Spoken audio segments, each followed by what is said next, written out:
sampai kepada saya suatu kisah pertemanan, kisah persahabatan dua orang. Satu anak raja, yang lainnya anak pegawai dari kerajaan itu. Keduanya seusia sehingga mereka telah berteman, mereka telah bersahabat dari saat kecilnya. Mereka bersekolah di tempat yang sama, mereka berlatih bersama, mereka bermain pun juga di tempat yang sama. Dan mereka juga latihan perang bersama. Hanya saja keduanya memang berbeda. Karena mereka itu sangat bersahabat dan berteman sangat baik, maka anak raja itu tiap kali mengalami berbagai hal pastilah dibantu oleh temannya itu. Bahkan ketika ia itu hampir terjatuh dalam jurang, ia diselamatkan oleh temannya itu. Ketika ia hampir saja diserang oleh hewan liar, ia diselamatkan juga oleh temannya itu. Malah ketika dia hampir tertawan musuh, dia juga diselamatkan oleh anak pegawai kerajaan itu. Mereka tumbuh dewasa. Dan pada suatu saat setelah anak raja itu mencapai waktunya untuk menggantikan sebagai raja, ada peristiwa bahwa ia justru meracun temannya itu. Dalam keadaan sakitnya, ketika putra raja itu datang menjenguknya dan telah diketahui bahwa ialah yang meracun dirinya, anak pegawai kerajaan itu berkata, "Saya dari kecil, dari sangat muda, selalu membantumu dalam apa saja. Dalam belajar, dalam berlatih perang. Bahkan saya menyelamatkan engkau dalam berbagai peristiwa yang mencelakai engkau. Saya rela mengorbankan apapun yang saya miliki, tetapi engkau ternyata memberi balasan kepada saya yang demikian." Anak raja itu berkata, "Saya tahu, saya menyadari itu semua. Tetapi justru ketika engkau melakukan segala sesuatu bagi saya, betapa hal itu menyakitkan hatiku. Karena engkau selalu di atas saya. Saya tahu saya selalu kalah di hadapanmu. Maka saya ingin menjadi yang pertama itu. Saya ingin memiliki segalanya itu. Saya ingin menguasai semuanya itu. Dan ketika engkau masih ada, engkau tetap akan menjadi penghalangku. Saatnya engkau harus selesai dan saya akan menguasai semuanya.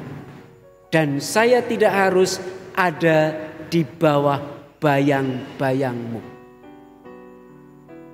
Cerita berakhir dan anak pegawai istana itu meninggal. Putra raja naik takhta.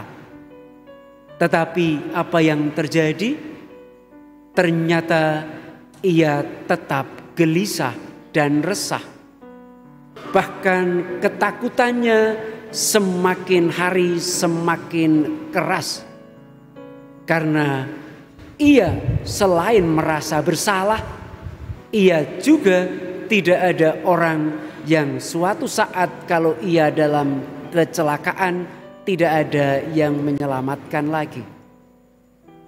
Akhirnya juga raja itu mati dalam kekhawatiran dan ketakutannya. Saudara dan saudara terkasih, anak raja itu tetap takut, tetap gelisah, tetap resah. Bahkan mungkin kita bisa berkata seperti bacaan pertama, kurang apa? Apalagi yang mesti dilakukan oleh anak pegawai istana itu kepadanya? Sudahkah sudah terlalu banyak? Tapi mengapa anak raja itu tetap tidak tahu berterima kasih? Mengapa ia tetap tidak tahu bersyukur? Ia tetap tertutup dalam pemikirannya sendiri terhadap ketakutan dan kekhawatirannya sendiri. Tetap resah dan gelisah karena keinginannya untuk menguasai dan memiliki segalanya. Inilah yang saya ingin katakan, betapa anak raja itu bukan hanya tidak tahu diri, tetapi ia juga tidak tahu berterima kasih. Dan karena ia tidak pernah tahu diri dan tidak tahu berterima kasih, maka hidupnya dipenuhi dengan kekhawatiran, dengan kegelisahan, dengan ketakutan. Dan karena ia selalu resah dan gelisah dan lupa apa yang dikatakan dalam bacaan kedua oleh Santo Paulus, yang menyatakan bahwa kenapa engkau tidak menyampaikan kegelisahan itu, ketakutanmu itu kepada Tuhan? Mengapa engkau biarkan itu justru tersimpan dalam dirimu sendiri terus menerus? Sehingga ketakutan dan kekhawatiran itu tidak semakin mengecil dan lenyap dan hilang, tetapi justru seolah dipupuk sehingga ketakutan itu menjadi besar, menjadi sesuatu yang luar biasa, akhirnya tidak tertahankan. Maka dari itu kita dapat mengerti dengan mudah, kalau orang dipenuhi dengan ketakutan, kegelisahan, keinginannya yang tidak masuk akal itu, dan membuatnya tidak tahu diri, tidak tahu berterima kasih, mana mungkin ia dapat melakukan kebaikan? Maka persis yang dikatakan dalam Perjanjian Lama oleh Nabi Yesaya, yang saya harapkan adalah anggur yang manis, tetapi yang keluar justru yang kau hasilkan justru anggur yang asam, yang justru tidak diharapkan orang. Yang dapat terjadi dan nyatanya dilakukan, dikatakan, dihasilkan oleh orang yang serba ketakutan dan keinginan yang tidak masuk akal, ingin menguasai, memiliki segalanya, justru adalah yang tidak baik. Saudara dan terkasih, akhirnya sampai kepada kesimpulan yang ditegaskan oleh Injil. Orang yang demikian tidak pantas kepadanya dianugerahi kerajaan Allah. Bahkan kerajaan Allah itu akan diambil daripadanya. Saudara dan terkasih, kerajaan Allah bukan sesuatu yang terjadi dan hanya dapat dirasakan nanti setelah kita meninggal.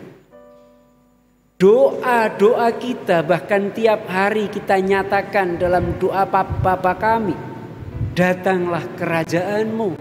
Karena memang kerajaan Allah itu harus terjadi, diharapkan terjadi, dan memang bisa terjadi, sehingga dapat kita alami, kita rasakan sekarang juga. Paulus menegaskan apa itu kerajaan Allah dalam satu kata pada hari ini, yakni kamu akan mengalami damai, peace of mind. Damai dalam akal budi itulah, damai itulah kerajaan Allah juga. Saudara dan saudara kasih, kita adalah orang-orang yang dianugerahi kebun anggur itu. Bahkan kita juga haruslah bekerja di dalamnya. Ingin saya tandaskan untuk menutup renungan kali ini, yakni kurang apa Tuhan melakukan segala sesuatu kepada kita. Masih apalagi yang harus dilakukannya terhadap kita. Kehidupan telah diberikan kepada kita.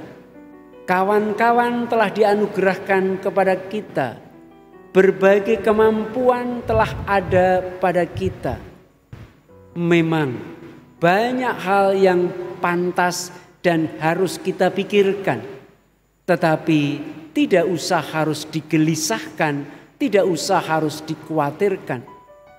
Tetapi kalaupun banyak hal yang dapat dan mesti kita gelisahkan, kita tidak boleh kemudian menjadikan hal itu sebagai alasan untuk tidak melakukan kebaikan.